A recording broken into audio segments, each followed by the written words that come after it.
Bennett is the featured back. Anders, the fullback. Bennett straight up the middle.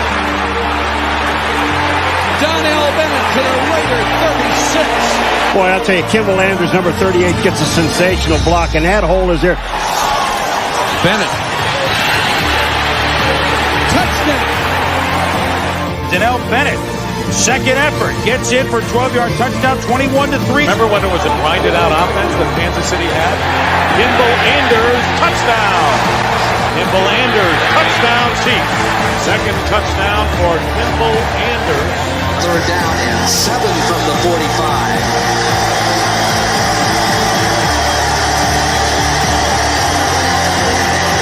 Straight drop by Gerback, flips it out to Anders. Can he get the first down? Yes, and a lot more inside the 40. He's got one man to beat, veers across the right side, and Kimble Anders stretches for the touchdown. 55 yards.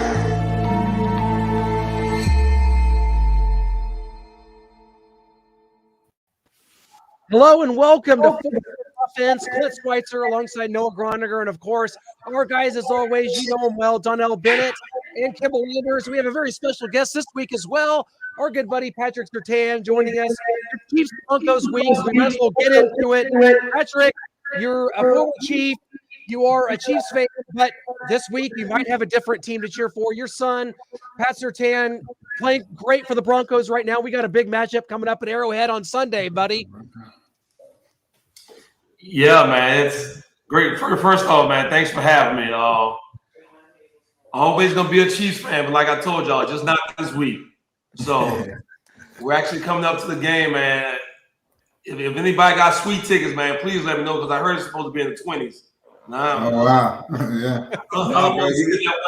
Bro, you gotta sit up there in that snow. Hey, DB Kimble, man, if y'all can help me out with 2 sweet tickets, man.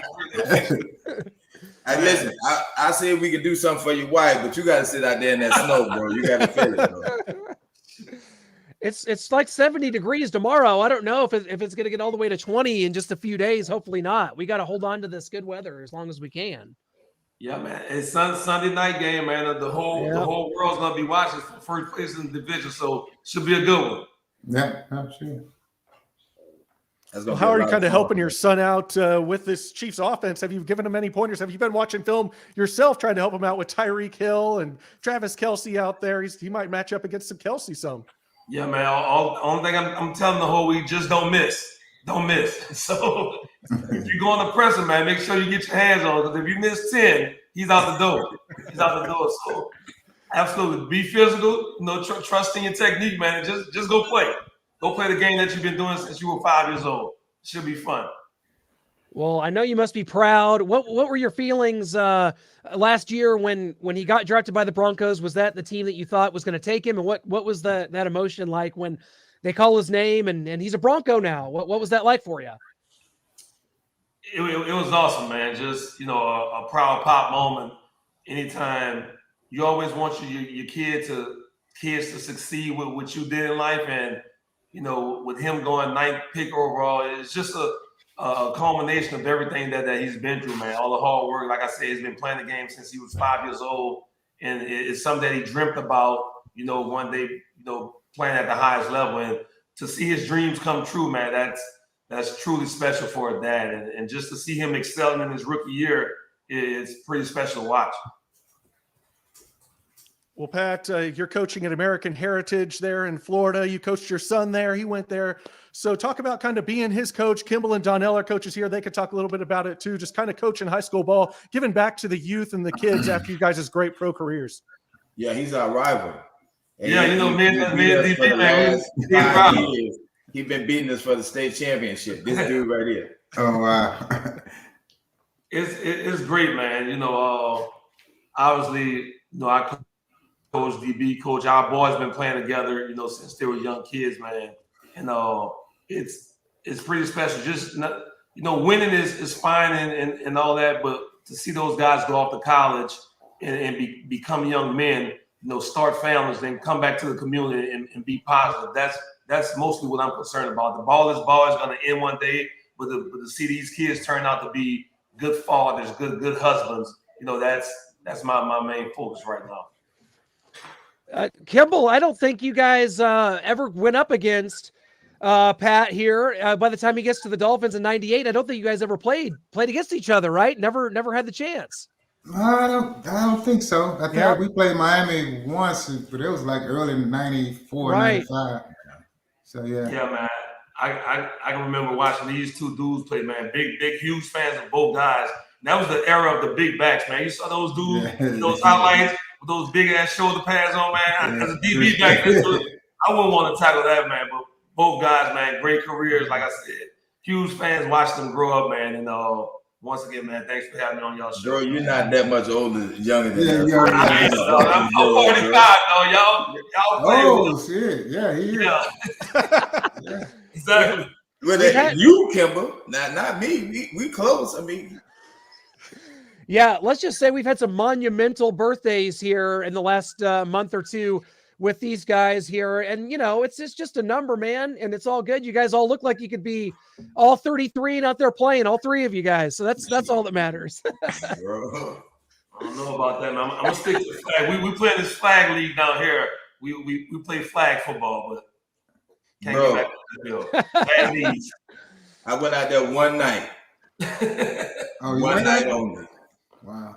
Man, we had dudes out there tearing Achilles, just everything, man. Bro, hilarious, bro. Hilarious. And Kimber, and still coming back the next week in wheelchairs and casts supporting each other, bro. Ain't that serious, dog?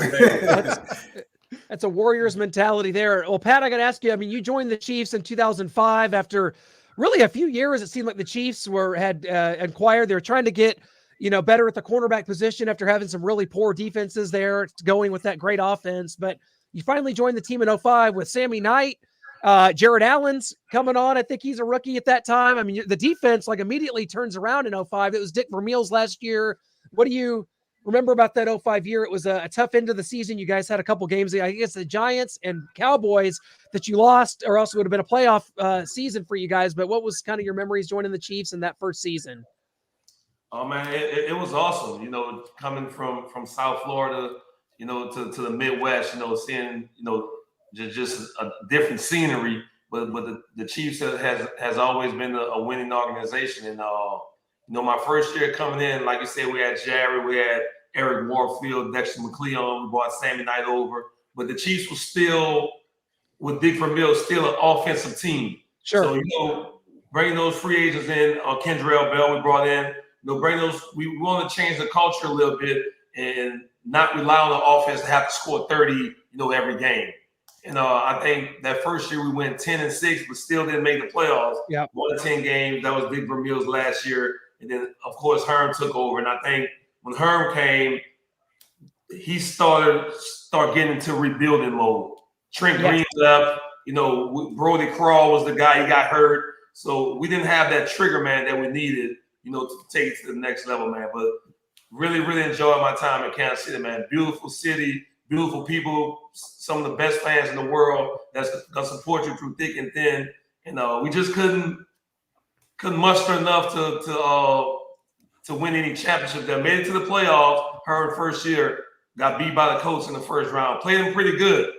I think that's the year they went to the Super Bowl. So, had some good things happen, but not enough good things to keep me around. For my 7 year there, I only did 4. So right. Well, Kimble and Donnell, I'm sure you can kind of relate and know kind of what Patrick went through when he got here, because Gunther Cunningham was his defensive coordinator, your guys' head coach in '98. Kimble and Donnell, just starting with you, kind of what do you remember about Gunther, or Gun, as we love to call him? Man, he's a good coach, man. He was hard-nosed. We started out on the defense as a DC. And, so I on the scout team, I spent a lot of time with him. Something happened? Yeah, I spent a lot of time with Gunther because I was on the scout team. So, and Gunn used to tell me, how he wanted me to run the ball, and he was always on my butt to finish, bro. He was a big coach. You know, everything you had to finish, bro. I remember we didn't have no conditioning, but we had to finish everything in the end zone. I think, Patrick, what do you kind of remember about Gunther there from your time coming over from the Dolphins? Here you are coming to the Chiefs, and Gunther Cunningham, strong personality, I will say.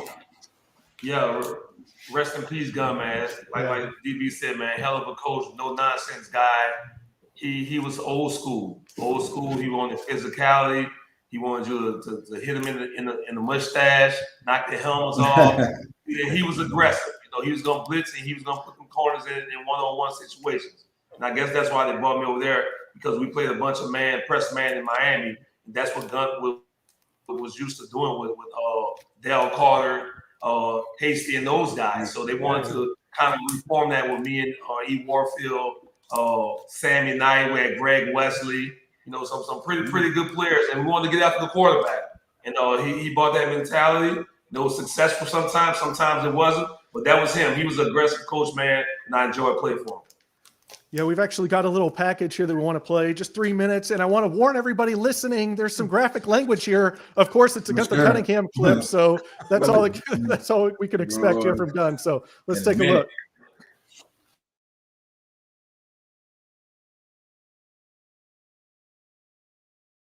Fuck family fun. I'll tell you what, you ain't getting a Thanksgivings either like it. It's not one of my favorite things because players, you know, they're signing autographs, looking at the fans, and we needed a good practice. Because you're a bitter old man, right? Let me tell you something, the guys that make it, you better say blessed Thanksgivings right now and have a happy Christmas right now, because when those 2 days show up, you want to see a flying asshole, you're going to see one. Thanksgivings and Christmas, that's the worst. It's like a nightmare for me because players, you know they're going to get some time off and they tend to lose their focus. And I've been called a lot of things by a lot of players, and Grinch is the #1 deal. And so our consistency... For Gunther Cunningham, football comes first. You're full of shit! The life of an NFL coach isn't easy. I'll tell you what. The hours are long, the pressure enormous. I've never seen anything like it. But Cunningham loves it, and the Chiefs. So much so that he's returned to the team that once fired him. It's fucking Arrowhead! Defend honor! If anyone can get a player's attention, it's Gunther Cunningham. I'm afraid of him. He's definitely one of them coaches that you don't want to get on his bad side. Somebody said, Gun, you yell a lot. Well, hell with that. I am not keeping it bottled inside. I want you to know I'm pissed off. Now, you got one way out of this film study tonight. Either kick their ass or we're going to sit in there and watch that son of a bitch together. And I'm going to point out every fraud. And if you screw up, you're that 11th guy that's going to be, his ass is going to be standing next to me. I'm going to give you a damn bus ticket. A second group, get back out there and do it right. Hard to believe, but this is the kinder, gentler Gunther. I'm small. They say I'm old, but I got a lot of fight left in me. Never will you do that again. You got a day to think about it. Now you tell me what I'm supposed to say. You tell me. That's bullshit. If I take on a tight end and the ball's in here and I see one more guy do this, I'm going to cut your right hand off. Tank, if you do that, I will frickin' strangle you. I swear to God, I'll come looking for you. You play. How you doing? Well, did I say anything good, or is it all? You know, I enjoy all your conversations, Coach. Good. Just play hard. Well, we had Gunther right there. We had a threat. We had a couple F-bombs, some threats of violence, and maybe a death threat there to our, unfortunately, to Tank Tyler there. Those guys were rookies. Shaking in his boots. He's scared of him. Yeah, those guys were rookies then, Pat. Those guys didn't know what was coming for them, did they? Yeah, classic Gun Cunningham, man. But you know what? The guys respected him. And as a coach, that's all you can ask for, that the guys respect him. But you know what? From the offense standpoint, I used to love to hear Gunther talk like that, because during the course of a game or meetings with him in there cursing and going on, it makes you feel some type of way. You know, you'd be fired up just as well to go out there and play from our standpoint as well. So I used to love to hear Gunter be Bradley, good cursing and stuff. Yeah, it's a sight to behold, and that was a very interesting time because that came off the heels of Kimble and Donnell playing for Gunther and his their last couple of years with the Chiefs, and Gunther comes back to coordinate the defense years later, like they talked about in the video. So crazy stuff. But for you, Patrick, what your son's in the league. He's a first round pick, the Denver Broncos, and you're coming up here, man. As a dad, these guys, like Donnell's got kids, man, playing college football. He has a son playing college football right now. Is there just a feeling like knowing that that you were, part of your son having the success, and he goes to Alabama, one of the biggest, the preeminent program in college football, and to see where he is? Just that pride must be unbelievable for you. Oh, no doubt, man, no doubt. But like I said, it comes off the aspect that I know what he put into this, all the hard work, the hours that he's sure to it. And like I said, it was a lifelong dream of his. We talked about it often, and it was his ultimate goal to get there. Obviously, with the blessings from the man above, man, he blessed him with great size, great speed, athletic ability, and he just had to hone that. And he took the game serious. Ever since high school, you can tell he had that professional manner in the way that he went about his business. And it just carried over, to college and to the NFL. And, hopefully he can keep going. But I know in Arrowhead, I know how Chiefs fans treated the Broncos when I was there. So he's in for one.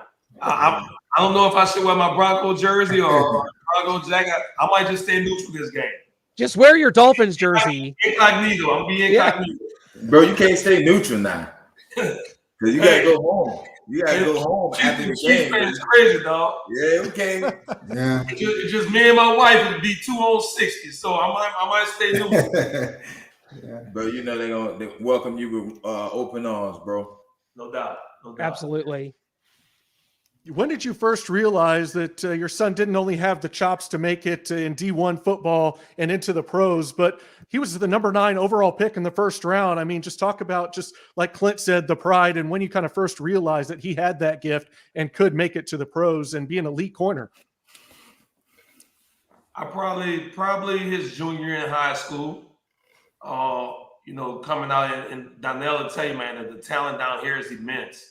Yeah, guys at every school have an opportunity, to, and we actually had 7 guys get drafted last year from our high school in 1 year. Wow! So I kind of knew his junior year when one day he woke up and his feet hanging out the bed. He was this 6'2" guy. He's always had speed because he ran track ever since he was young, and became the number 1 corner in high school. So then just going to the Nike opening, participating against some of the best talent, in the country, and pretty much dominating it. I'm like, okay, he got a shot.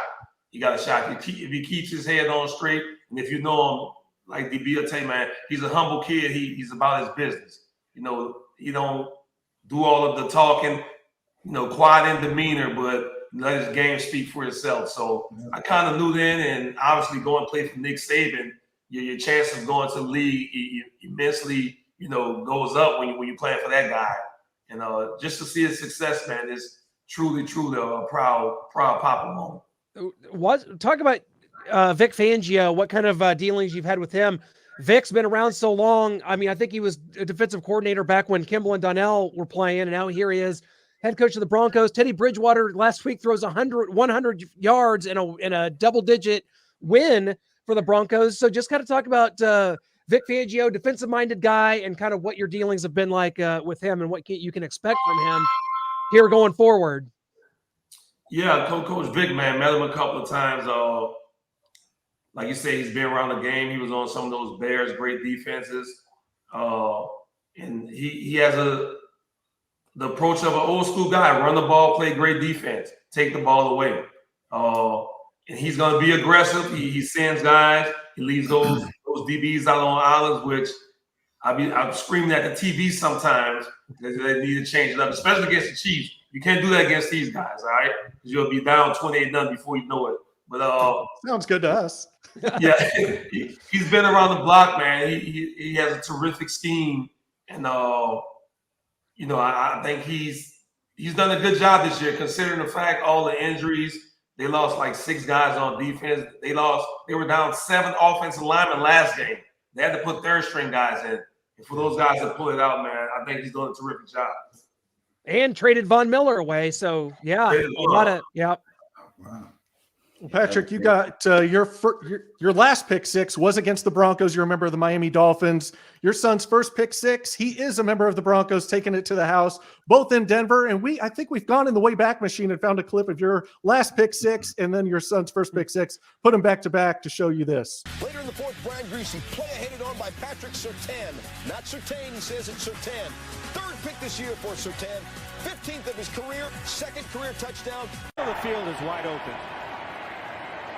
Herbert. Tipped and picked off. Surtain up the sideline. Can he get there? Surtain to the end zone for the touchdown.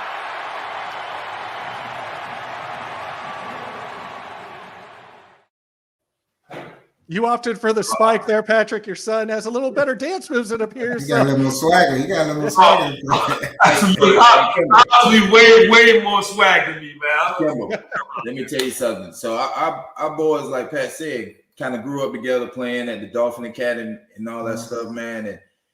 And when I tell you, like, he was always good, but I turned around and looked one day, like, maybe right after he left the 8th grade and was a 9th grader, bro. This dude was 6'2". His arms was 7'4". Bro, he just grew amazingly big quick. And then right after that, you see him go out there on the field and the footwork, the technique, and just like Pat said, bro, no playing around.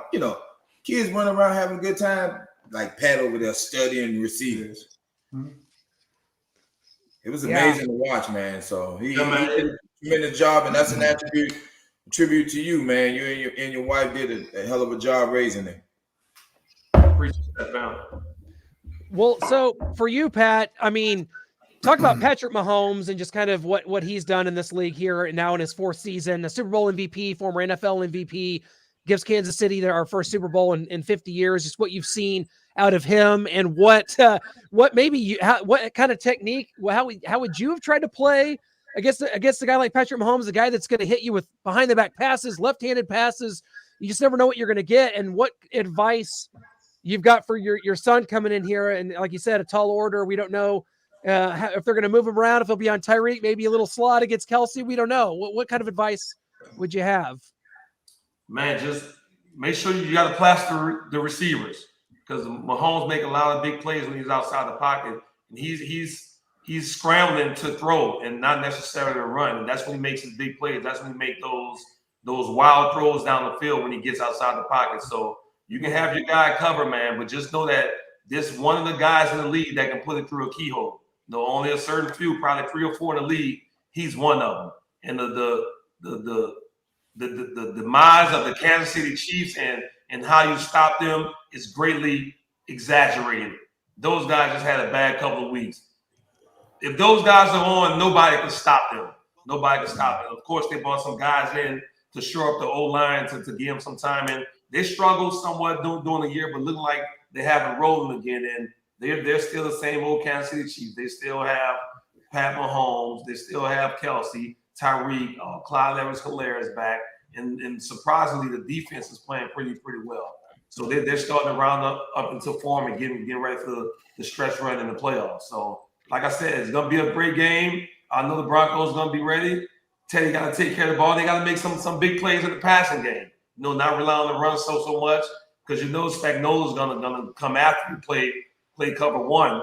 They don't respect the receiver. So those guys are going to have to win on the outside, man. And I'm going to be there to see it. So looking forward to it. Bro, you see how this dude just snuck his game plan in right there? Yeah. He just snuck the whole game plan in. He just sent the whole shout out to their whole coaching staff. This all y'all need to do. He's not going to be in the stands probably about after halftime. He's going to be on the sideline there with a headset on, Man, calling some defenses. Life of a coach, man. Well, you said they need to make plays in the passing game, but someone that's going to try to stop that is your former teammate, your running mate, opposite corner there in Miami, Sam Madison, who's coaching up the defensive backs here. here in Kansas City. So have you talked to Sam Edison at all this week about this upcoming game? It's crazy. I actually talked to him like 30 minutes ago. He's the one giving me the tickets for the game. So there you go. I spoke with him. And he has those guys playing, man. Snead and Ward. And even a guy who's down here from South Florida who we coach in 7-on-7, Rashard Fenton. Oh, yeah. Rashard Fenton's playing some good ball along with my boy Chris Lamont, who also played with us. So some South Florida connections there. And, of course, the ultimate playmaker in the Honey Badger, you can't leave the ball around that guy because he's liable to take it away. So 2-9 got him rolling up there, man. And like I said, it's really been the defense's turnaround that's propelled them to this win streak that they've been on. And, it's going to be a good one. It's going to be a good one. Okay, guys, we have a question from our Facebook page that could lead to a war here. Florida, Texas high school football. Who do you all pick? Boy, Kimble, you're outnumbered here, but I think you still got an argument. We'll hop in on we got a big argument. We got a lot of guys down in Texas now. I mean, I don't know how close it is, but it's pretty close. It's pretty close. But I do respect, like I said, over the years, I respect a lot of guys from Florida. You probably see more than that in Texas, but like especially right now, we got a lot of kids coming out that's really doing a lot of great things up in this area. So. That was the nice way of putting it. Patrick or Donnell, you guys want to? I can't contest it. I'm good with it because I know we both produce a lot of athletes. Yeah. Oh, it's incredible. Those are the top two, probably followed by who would be third? Maybe Alabama or Georgia. Cali has 40 million. Well, okay, yeah. And Lincoln Riley's going to find that out pretty quick too, right? How have to keep them all yeah. I'm kind of biased, even though I coach down here in Florida. I'm originally from New Orleans, so Louisiana got some good high school football too now. Yeah. That's a couple. Y'all listen, and y'all hard. We on top. Listen, yeah, and they come hard. Them few you talking about, they the real deal. And Kimble, we actually helped Texas out after Katrina. A bunch of Katrina babies went to Texas now and balling out. Yeah. That's true. That's very true. Yeah. We can all sing Kumbaya now. That's right. Patrick, we got another question here. Just came in on the phone here. Our good buddy Shane Williams wants us to ask you. Your son Pat would have been younger kid, 6-7 years old when you were in Kansas City or so. Does he have memories of watching you play here when he was young? He actually started playing football in Kansas City when he was 5. That was his first awesome team. And actually his first game was inside of Arrowhead when they bring the kids to play at halftime. Yeah. Oh, I remember that. Yeah. Yeah. So, and he is crazy because of some of the guys that he played with in Little League, he still talks to, and they'll be at the game on Sunday. So that's wow. Yeah. Wow, that's big. You also have a comment here from Meek and Zeke. Pat, you didn't like the snow coming from Florida. Was that a little bit of a culture shock coming here to Kansas City with how cold it gets? It was cold, man. And I'm going to tell you a quick snow story. Coming from Florida, New Orleans, really hadn't seen snow in my life or have driven in it. So I bring my Benz down there. I got the rims. I got the low-profile tires. And the car was stuck. So they said, man, you got to get some salt to put on the tires. Smart Pat. I went and got table salt. Table salt. Obviously, it didn't work. So I knew right then I had to give me a big old truck, man. So I went and got a big excursion. Yeah, you guys all had to go through that. None of the three of you guys were used to that. Kimble, you remember my Suburban? Yeah. Bro, I came up there with the Suburban when they had just came out, the new style with the low profile tires, just the same thing. That come around the curve to you remember how you used to have to go down the park below, Kimble? Uh-huh. Man, I tried to make that right turn. That car started sliding all the way. It almost tilted over the little overpass, bro. I was like, look here, bro. I left that truck right there. And this is the Midwest. It's not half as bad as Pittsburgh, New England, Green Bay. All those are so much worse, and yet we still get it here. We get all the seasons here, though. I guess you could say that about us. You get a full season in snow. Right. You get the cold, but in the summertime, it gets up to like 110, 115. Oh, yeah. It gets hot. It's blazing. That's why we go to River Falls for training camp because it was so hot in Kansas City. That Florida, Louisiana heat's no joke. I can't take that. I've experienced that for about 5 minutes, and I'm like, get me back to Kansas City. I'll take the 110. But you get a breeze. You get a nice little breeze down here in Florida. Like if you're under a tree or something, like it's still hot, but it ain't as that heat in Kansas City, bro, just make you don't want to move, bro. Absolutely. Yeah, guys, it is going to be a fun one this Sunday. Sunday Night Football. We got Chris Collinsworth and Al Michaels. This is going to be so much fun. Sunday Night Football has really become the preeminent broadcast in the National Football League, and they flex this game to that for a reason because it's with first place on the line. Crazy enough because, Denver, I think, lost 4 straight in there. The Chiefs starts off 3-4, and here we are, a collision course, and the rivalry is a real thing, you guys. That Broncos rivalry, Kimble and Donnell, you know what it was? It was probably kind of split Raiders and Broncos for you guys. But Pat, when you were here, it was Denver. Well, that was it. The main rival. Am I wrong? It was both. It was Denver and the Raiders. Yeah, I mean, it always is. And there was a rivalry because when I got there, Randy Moss went to Denver. I mean, went to the Raiders. Right. So Yeah. Yeah. What was your matchup like against Moss? I was looking through some old clips. I found some. I'm not going to share them here. It's a tough go against that Randy Moss guy. No, not with me. That was I ain't gonna throw nobody on the bus. We was in cover 2 now. It was a safety now. Sammy, any corner, whoever gets beat, man, gonna blame it on the safety. That was a safety. and joining us right here on 4-Minute Offense, Sammy Knight, ladies and gentlemen. No, it was the other safety, not Sammy. But no, that wasn't me. That was the other guy. Me. Yeah. Oh, we won that game, by the way. I remember that. That was right off the bat in the season. You guys had to play the Raiders and got the win. So that's I don't think matters. Randy was too happy having Kerry Collins as his quarterback there with the Raiders there. So that's a game you got to keep your helmet on because Raiders fans throw batters at you. Oh man! Yeah. Now, Pat, when y'all was in Kansas City, y'all didn't have a rivalry with Seattle. They were already gone to the NFC. They was gone. Oh, yeah. Bro, them battles with Seattle we used to have over there, Kimble. Yeah. Absolute battles, bro. You know who else was in our conference? The San Diego Chargers. We had some pretty good battles in San Diego. Oh, yeah. We had LaDanny and then Phillip Rivers. They had some pretty good teams. Bro, that conference, when I was in Kansas City, bro, that was the toughest conference in football, bro.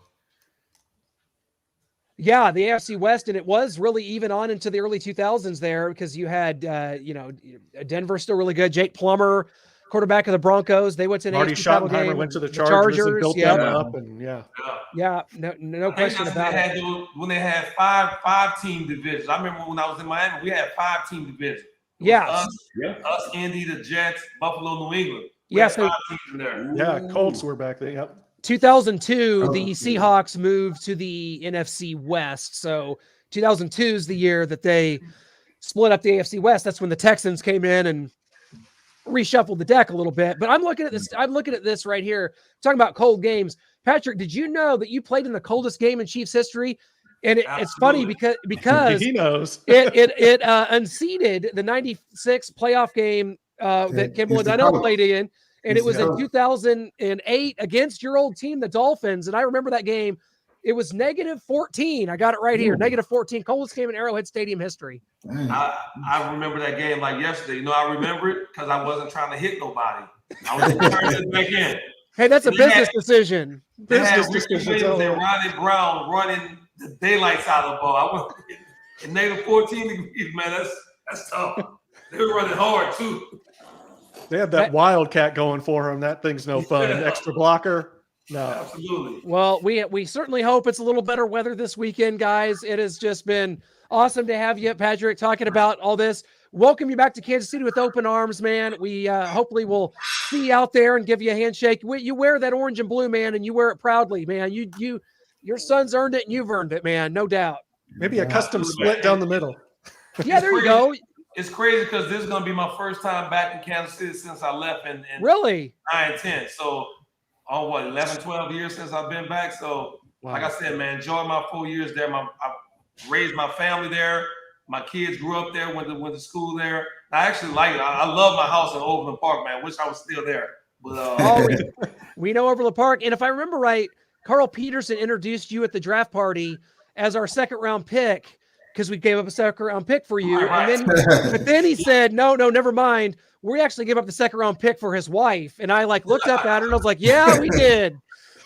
Good pick. Whoa. Good pick. And joining us, Carl Peterson, everybody. Well, guys, thank you so much. It's always a pleasure. 4-minute offense. We thank you guys for sending in your questions. We tried to get to as many as we could. And Pat, we can't wait to have you here in Kansas City. Kimble and Donnell, you guys enjoy some college football this weekend. We will get back next week. We might even do a little college football special next week for you. Switch things up a little bit. What do you say, guys? Sound like a plan. Sounds good, bro.